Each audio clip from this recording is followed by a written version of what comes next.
जी, मैं आपके पास आऊंगा। मुझे मालूम है किसको बोलना होता है और किसको थोड़ा सा इंतजार करना होता है, लेकिन मैं आपसे सुन सकता हूं। जी बोलिए। जो विषय है रेवड़ियों वाला, हाँ। ये रेवड़ियां जो है ये देश का बेड़ा गर्क कर रही हैं। आगे आइए, आगे आइए।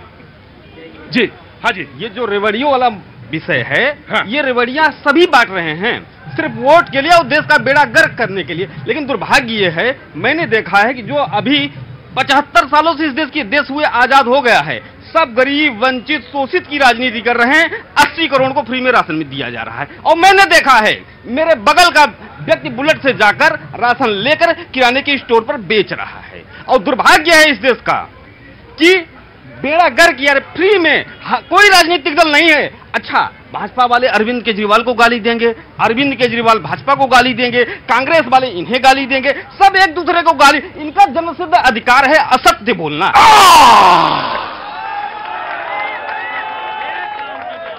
तो आज का मुद्दा भाई साहब ने स्थापित कर दिया है। दो चीजें हैं, बहुत ध्यान से सुनने वाली बात है, समझने वाली बात है।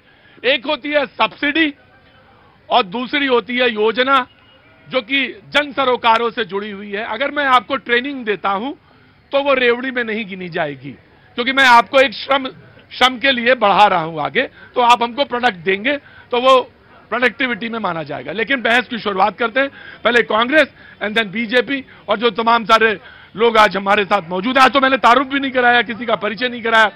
अभिषेक तिवारी जी आम आदमी पार्टी से आए नहीं अभी, अच्छा आते होंगे। टीना करमवीर कांग्रेस का पक्ष रखने के लिए बहुत बहुत शुक्रिया, thank you so much Tina. Rishabh Tiwari ji BJP का पक्ष रखने के लिए बहुत बहुत शुक्रिया। शैलेंद्र दुबे जी राजनीतिक विश्लेषक, बहुत बहुत शुक्रिया, आर्थिक मामलों के जानकार हैं। राघवेंद्र जी समाजवादी पार्टी के, अभी तक नहीं आए। एहसान अब्बासी साहब अध्यक्ष हैं पसमानदा मुस्लिम समाज के, बहुत बहुत शुक्रिया। अमित श्रीवास्तव जी बहुत बहुत शुक्रिया। और हमारे प्यारे रुंजुन भैया बहुत बहुत शुक्रिया, थैंक यू सो मच। पहले कांग्रेस से कि ये सरकार ने पूछा है, राजस्थान से भी मध्य प्रदेश से भी पूछा है कि आखिर ये जो लोक लुभावने वादे हैं वो उसके पीछे का मतलब क्या, सबब क्या है।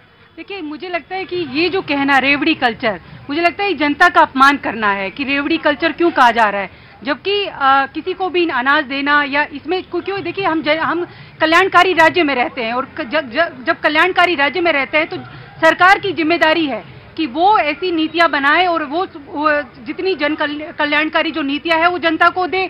अब उसमें उन लोगों को क्या, खासकर मैं प्रधानमंत्री जी को कहना चाहती हूँ, वो क्यों कहते हैं रेवड़ी कल्चर, और शुरुआत कौन करता है। त्रिपुरा में जाते हैं तो कहते हैं स्कूटी देने वाला हूँ, 15 लाख चाहिए किसी को, 15 लाख देता हूँ मैं अकाउंट में, हालांकि आए नहीं हो किसी के अकाउंट में।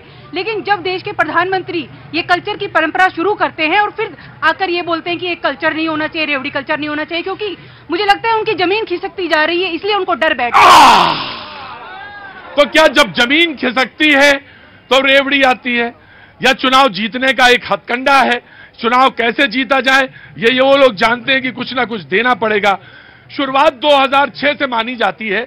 तमिलनाडु में चुनाव हो रहे थे और वहां पे डीएमके ने कहा, मैं आ रहा हूं, आप बस सबसे ऊपर खड़े हैं राजस्थान में, मैं आऊंगा आपके पास। 2006 का मसला है, डीएमके ने कहा कि सबको एक एक टेलीविजन दिया जाएगा।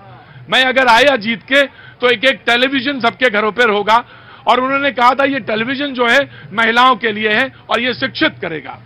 लेकिन 2011 में चुनाव आ गए और 2011 के चुनाव में एआईएडीएमके समझ चुकी थी खेल कैसे बनता है। उन्होंने कहा कि मैं मिक्सर ग्राइंडर से लेकर 20 किलो चावल से लेकर उन्होंने भी एक वादे कर दिए।